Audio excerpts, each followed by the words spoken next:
back to the Podcast for Life. Anyway, hey, we thank you for joining us again. And today's topic is how service providers are providing service in their communities. And today's guest is Dr. Otto Janke, of New York. And so anyway, we welcome him to our podcast today. Thank you for joining us, Dr. Otto. Thank you guys so much. And if the listeners knew what we were talking about before, they may not want to listen anymore, but we're just going to keep that the way it is. Dr. Otto, I'm sure our viewers would love to know who Dr. Otto is and what inspired you to go or venture into this career path. So I've been a doctor of chiropractic for 30 years, but our biggest focus right now is a company I have called Empire Longevity. And our biggest concern, so a couple of big things. One is in 2005, after 2 years of watching my mother start to slowly suffocate because of a disease process called idiopathic pulmonary fibrosis. Idiopathic, we don't know. Pulmonary, lung, fibrosis, the scar tissue. So inside of her lungs was becoming more and more scar tissue. So she was finding, so what ends up happening is you end up watching someone slowly start to suffocate for 2 years. And it is a devastating disease, not only for the person who has it, but for the people who love that person, because there's no cure for that. And so you watch this, and one Saturday after lunch, she walks to her chair from her kitchen chair to her living room chair. And it's a step that you and I, it's 12 steps that you and I could take like that with no problem. We just go do that. She had to stop twice on the way there to catch her breath. Then when she finally got to the chair, she slumped down in the chair and she's gasping. She's gasping as if you and I had just run 10 miles hard. She's gasping for air. And she gives me, I call it the Pope wave. She gives me one of these things, a Pope wave. And she asked me, first of all, to contact the priest. And reality sets in pretty quickly with you. And I said, are we on a calendar or a stopwatch here? What are we on here? She just says, in her breaths, contact. Okay. Then she said, the next 6 words she said to me have been etched on my heart and tattooed inside my brain. And those 6 words are, without your health, you have nothing. Now, she wasn't unable to say it like that. She actually had to stop, take a deep breath, and the first 3 words and the second 3 words, that without your health, you have nothing. I couldn't process those 6 words at that time because she was dying. She ended up dying 2 months later. My father died 5 months after that.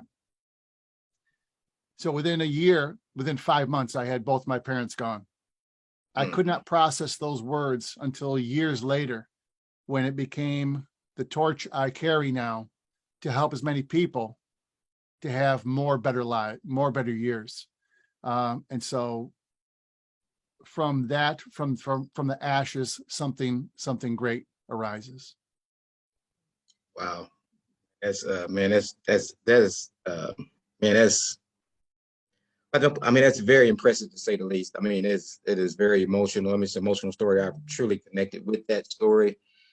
Oh man, you know what, man? And your mother left you with a great quote, something that's it's just more she done instilled in you to help you grow and be more aware and consciously aware. Yeah. Wow, without health, we really don't have anything, right? Without you can health, have all the money. Yes, you can have all the money in the world, but try to make yourself, feel better with money is absolutely impossible. Absolutely impossible. Right. I'm going to be 60 in 2 months. And I don't care how many zeros you got in the bank account anymore. I don't care. If you are unable, if you're not healthy enough to enjoy it or allow other people to enjoy it, then all the cars, the houses, none of that matters anymore. And, I'm a firm believer that the dear Lord put you on earth to do 3 things. That's laugh, live, and love. And if you're unable, if you're not healthy enough to do those things, then we're not fulfilling that job we're supposed to be having. Exactly. Exactly. And what we say, in our organization is, if your cells are not signaling, with each other, okay, then little else matters. Correct. Absolutely. Else matters. Absolutely. Exactly. Absolutely. Love that. Love that. Wow. Well, and sending condolences to you. I know it's, you said it's been a while, but I heartfelt and I only think about her every day. That's all. every day. I'm sure. That's all. That's all. Oh, okay. So what is the one thing you wish you could, or should have known or could have known on the onset of your career? Even from starting my chiropractic practice 30 years ago and you're going to find this hard to believe. I do 2 podcasts. I speak nationally. I write articles. Is that I wish I'd had the trust in myself and the confidence of myself to just go ahead and do stuff. And you're going to say, listen, man, I've spoken in front of hundreds of people at a time. I speak nationally, all these things. I wish I had the confidence in myself at a very young age, just to say, go do this. Go do this. That you're going to fail. No matter what you do, you're still going to fail. Even if you're Tom Brady, you're still going to lose games. But I wish I had had the confidence in myself at a younger age to allow myself to take the steps forward and then help more people. And no one has held myself back more than me. And that's just the truth. Wow. And that's something how we are, it's amazing how fear can just grip you and just freeze you right there in your thoughts and in place physically, right? Stop you from moving forward because it's the fear of the unknown. I may fail. I don't want to fail. What are people going to think about me if I fail? It's always, or when I fail, that is very powerful. And, myself, like you, I had to get over that fear and just do it, just launch out, okay, in Christians, we just say, we're going to launch out into the deep. Yes. Right? We're shedding that fear. That's what we're going to do. The crazy part about the fear that you talk about is it's our own generation of fear. It's not a big monster right there. There's no big monster right there that's going to get me. But it's the monster. It's the monster inside there that's the biggest one of all. And so some people, no matter what you do, some people are going to think that you're wonderful. Some people are going to think you're not. Oh, no matter what you do, no matter. Yes. Tom Brady, once again, might go down as the greatest quarterback of all time. Yes. I'm a New York Giants fan. I hate him no matter what. No matter what, it doesn't matter. It doesn't matter. Yeah, okay, great, but it doesn't matter who you are. There's going to be a section of people are going to say, that's fantastic stuff. There's going to be, no matter what. And we can't take what their perception of us, we can't hold that and carry that with us as if it was always true. And again, the biggest concerns I'd ever have are not from what other people think. It's what I think of myself and what I have not done. We talk about it in church on a regular basis, what I have done and what I have failed to do. And it's not what I have failed to do, it's what I have not allowed myself to become. And that's the biggest problem there. Yes, definitely. And now, being where you are right now, you have become not all you can be, but you've become all that you want to be up to this point. Absolutely. With room to grow.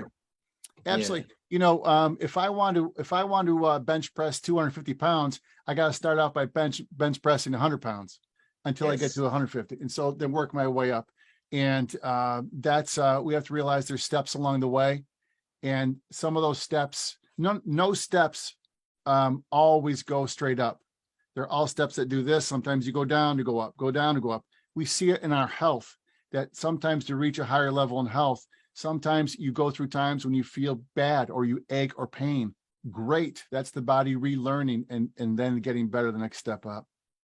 Excellent. Well said. Well said. Wow. That's great. That is great. And I'm just like speechless. I'm like all in all. I'm like, I can do this. But you guys are amazing. I mean, it's wonderful. I love it. And I guess you should stop silently stalking my page and just interact with me more often, shouldn't you? Yeah. I don't know. Exactly. So what habits have you embedded to help you succeed, and what lessons did you take from them? So the tool chest that you have right now is not the tool chest you will need. And so one of the biggest things I've had to learn is we put into practice is PDC, plan, discipline, consistency.